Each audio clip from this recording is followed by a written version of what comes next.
There is more than one way to burn a book, and the world is full of people running about with lit matches. Fahrenheit 451 is set in a future where books are banned and firemen are tasked with not putting out fires, but starting them. Their job is to burn books, to erase knowledge, and to eliminate the dangers of independent thinking. But Bradbury's warning wasn't just about literal flames. He was calling out the cultural forces that destroy ideas long before they hit the page. Apathy, fear, offense, and manufactured outrage. He knew that you don't always need a government to censor. Sometimes society does it for you. Entertainment and censorship is a toxic romance as old as storytelling itself. Since the dawn of making things up, someone, somewhere, has always had a problem with that freedom. Whether it's Socrates or the Hollywood 10, censorship evolves. But its core motive always stays the same. It's about control. It's not always about blood or boobs. Sometimes it's thought crimes, guilt by association, fear weaponized against art. Every art form has wrestled with it, but few have taken as many hits in recent years as video games. From censored visuals and deleted content to outright moral panic, the medium is constantly being put on trial. But the thing is, every great story pushes boundaries, and somewhere along the way, someone always tries to draw a line. This is the story of where that line is drawn and why. Like the Grinch who stole Christmas, these violent video games threaten to rob this particular holiday season of a spirit of goodwill. When I was a kid, video games were magnetic, especially the ones I wasn't allowed to play, and boy were there a lot. You see, in the early 2000s, games were starting to break out of that one-note mold. They wanted to tell new stories, show new things, be something different, something bold, a medium all its own. But there was baggage. If there's one game that shook the industry and forced censorship into the spotlight, then it would be Mortal Kombat.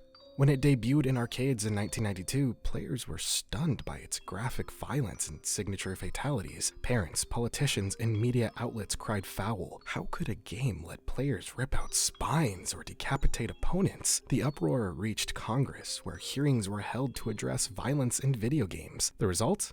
The creation of the Entertainment Software Rating Board. Any game that tried to step outside the bounds of safe content was slapped down by the ban hammer. Or more accurately, slapped down by the ESRB. You see, the ESRB stepped in with a mission: rate games, inform players, and keep the industry from getting regulated by the government. In theory, it wasn't a bad idea. In fact, it made a lot of sense. But just like communism, in practice, it became something entirely different. Because the ESRB doesn't just rate games, they shape them. Want to keep your game on store shelves? Better not get that AO rating. That's the kiss of death. Walmart won't carry it, GameStop won't stock it, and most console manufacturers won't even let it boot up on their systems. Developers know this. Publishers definitely know this. So what do?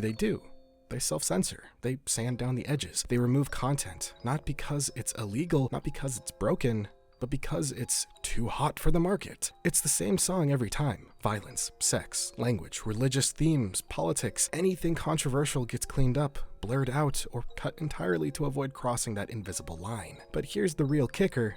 That line? Well, it just keeps moving. It's not a single clear boundary etched in stone. It's a tangled web of laws, cultural values, corporate interests, and public opinion, all fighting to control what we see, hear, and play. And depending on who's holding the pen, that line can expand, contract, or vanish altogether. Understanding who draws that line and why is key to understanding the problem of censorship itself. First, you've got governments setting the legal fences, laws banning certain symbols, language, or themes. Think of Germany's strict ban on Nazi imagery in games, or China's heavy-handed censorship of anything deemed politically sensitive or morally inappropriate. These are hard lines drawn by states with their own agendas and histories. Then there are industry watchdogs, the ratings boards, like the ESRB in the US, PEGI in Europe, and CERO in Japan. They're meant to guide us on what's suitable for different ages, but their ratings also act as gatekeepers no one really asked for. Next, publishers and platform owners wield massive power. Sony, Microsoft, Nintendo, and the big digital storefronts decide what content makes it onto their platforms and what gets cut to keep the peace. Nintendo, for example, has a long history of toning down or removing content involving religion, sexuality, or violence when localizing games for Western audiences. And finally, Public opinion and cultural backlash sparked by activist groups or viral outrage can pressure companies into censoring or altering games post-release. The infamous hot coffee scandal in GTA San Andreas is a prime example. What was once hidden content led to congressional hearings and stricter industry oversight. All of these forces overlap and collide, making the line impossible to pin down. And because culture, politics, and markets are always shifting, the line moves too. Sometimes letting more in, other times, more often than not, shutting things down tighter than ever. Mortal Kombat, as I previously mentioned, was hit by censorship fast. When the game was ported to the Super Nintendo, Nintendo's strict family-friendly policies meant all the blood was swapped out for gray sweat, and fatalities were heavily toned down or outright removed. This split exposed the tension between creative freedom and corporate self-censorship, a dynamic that still exists today. Developers and publishers quickly learned that if you wanted your game on major platforms and store shelves, you had to play by their rules, or risk being banned or buried. So Mortal Kombat wasn't just a game, it was the spark that lit a fire under the entire industry. It showed how a single title could force the creation of a whole new regulatory system, forever changing how games were made and marketed. But if Mortal Kombat was shocking, then Manhunt was disturbing. Released by Rockstar in 2003, Manhunt wasn't about ninjas or robots, it was about a death row inmate forced to murder for the entertainment of a sadistic snuff film director. And this wasn't flashy arcade-style violence. This was slow, gritty, and personal. You strangled enemies with plastic bags, beat them to death with hammers, stabbed them in the neck while they begged for mercy. The longer you held the execution button, the more gruesome the kills. And that detail, that deliberate nature of violence, is what turned Manhunt from just another violent video game into a full-blown controversy. Critics lost their minds. Parents, politicians, and the media slammed the game as a murder simulator. Some called it depraved. Others said it glorified killing. Rockstar, always towing the line, defended it as a social commentary, satire of our obsession with voyeurism and violence. But it didn't matter. The fire had already been started. The game was banned in several countries, including New Zealand and Australia. In the UK, it was blamed, wrongly, for inspiring a real-life murder, which reignited the debate over video game violence. As a result, stores pulled it from their shelves, and Rockstar went quiet. But they weren't done. In 2007, Manhunt 2 was set to push the envelope even further. This time you played a mental patient escaping an asylum, armed with makeshift weapons and twisted hallucinations. This time around, the violence was even worse. It was designed to be uncomfortable, and it really worked. So much so that the ESRB slapped it with the kiss of death, giving it an adults-only rating. Sony and Nintendo refused to publish AO-rated games. Major retailers wouldn't touch it. Rockstar had no choice. They blurred the executions, desaturated the blood, and toned down the sounds. Manhunt 2 was released, but it was severely neutered. Here's the thing, Manhunt didn't invent violence in video games, but it forced the industry, and really the world, to ask a crucial question. How far is too far? It showed how ratings boards don't need to ban a game outright to kill it, they just need to make it radioactive. But censorship doesn't always show up with a warning label. Sometimes it shows up as a market threat. Rockstar, now a juggernaut, was smaller then, and a game with bad press and tanked sales could have buried them. And that goes for every small developer out there. They've got people to worry about, teams to support, families to feed, and that's the quiet power of censorship. It doesn't always silence you, sometimes it just makes you dull the edge until it's safe enough to sell. Do exactly as I say, and I promise this will be over before the night is out. As games began to evolve their stories, they also began to explore darker, more uncomfortable questions. It wasn't just about saving the princess or killing the bad guy anymore. It was about morality, consequence, and the human cost of violence. And in 2009, Call of Duty: Modern Warfare 2 asked one of the most controversial questions ever posed in a mainstream video game. What if you became the villain? This question was asked on one single mission, and in that mission, 3 words would echo across headlines, game forums, and government hearings. Remember, no Russian. You play an undercover CIA operative embedded within a Russian terrorist cell. The mission opens with the cold, unforgettable line. Then you and your team walk through a crowded airport and open fire on civilians.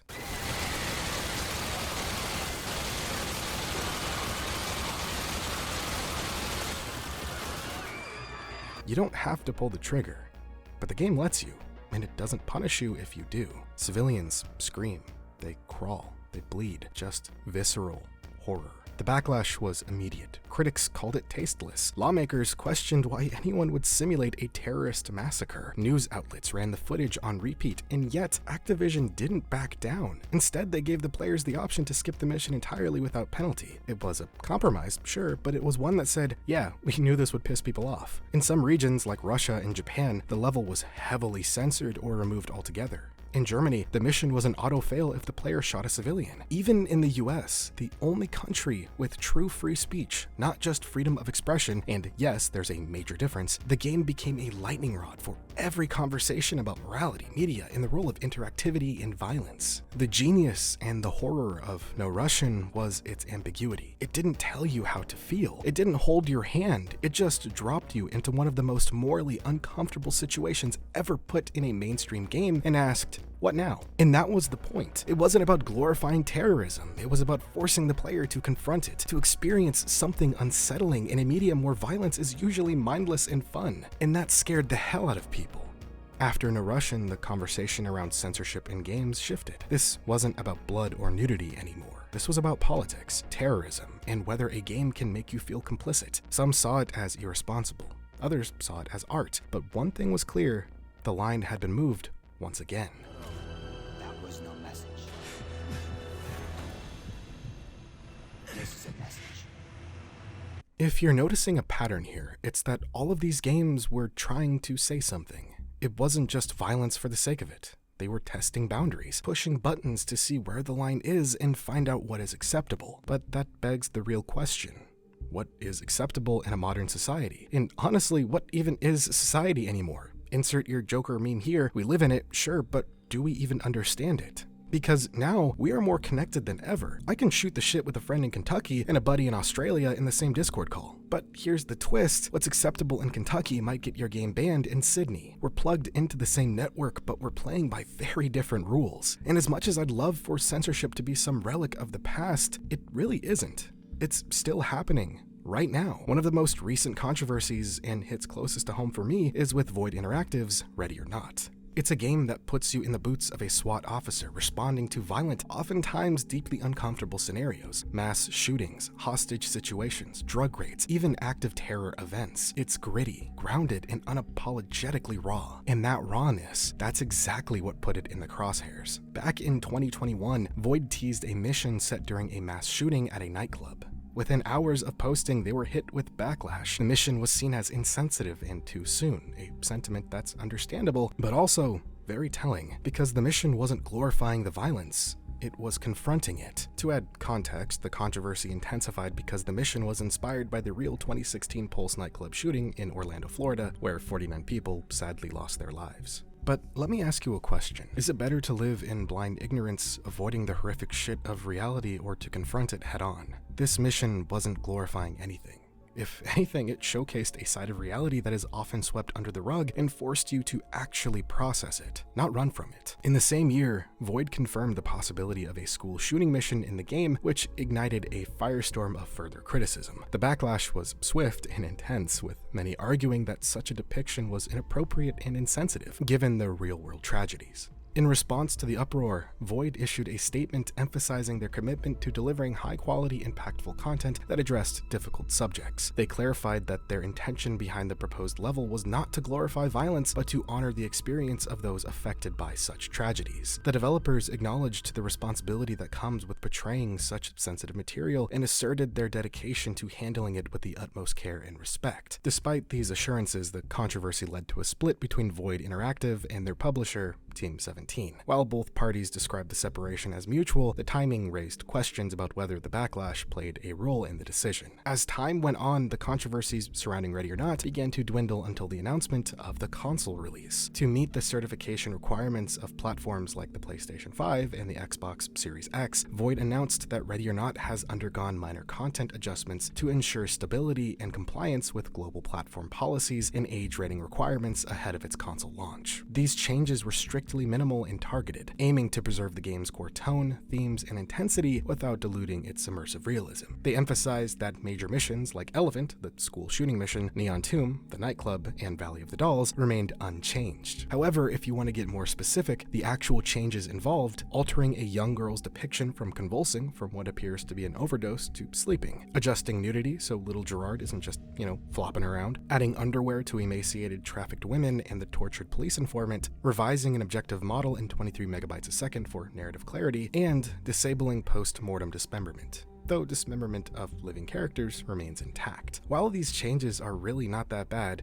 seriously, it's really not that bad given the other content that is still in the game, this incident really underscores the ongoing tension in the gaming industry between artistic freedom and societal responsibility. While developers strive to create immersive and thought-provoking experiences, they must also navigate the complex landscape of public perception and ethical considerations. This is what censorship looks like now. Platform pressures, PR landmines, and community outrage dictating what content is acceptable, not because it breaks laws, but because it makes people uncomfortable. We could be here all day talking about the different forms of censorship to hit the gaming industry, like the religious censorship to hit Little Big Planet or The Binding of Isaac, or the political/ideological censorship to hit 6 Days in Fallujah, or the Hearts of Iron series. Needless to say, censorship of any kind is deplorable.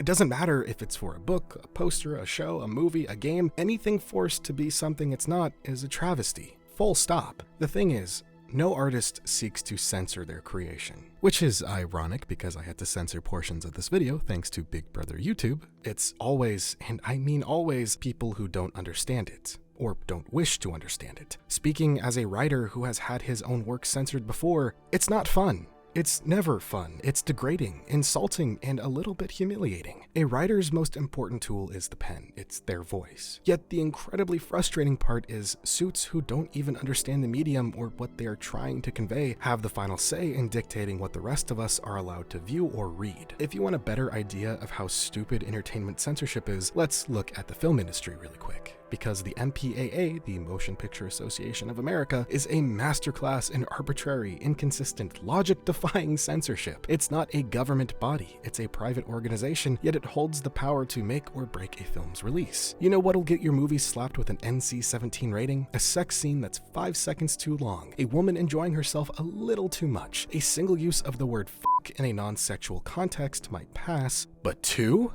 Oh, suddenly your film is rated R, and God help you if there's male nudity. That's automatic career poison. But graphic violence, mass murder, heads exploding?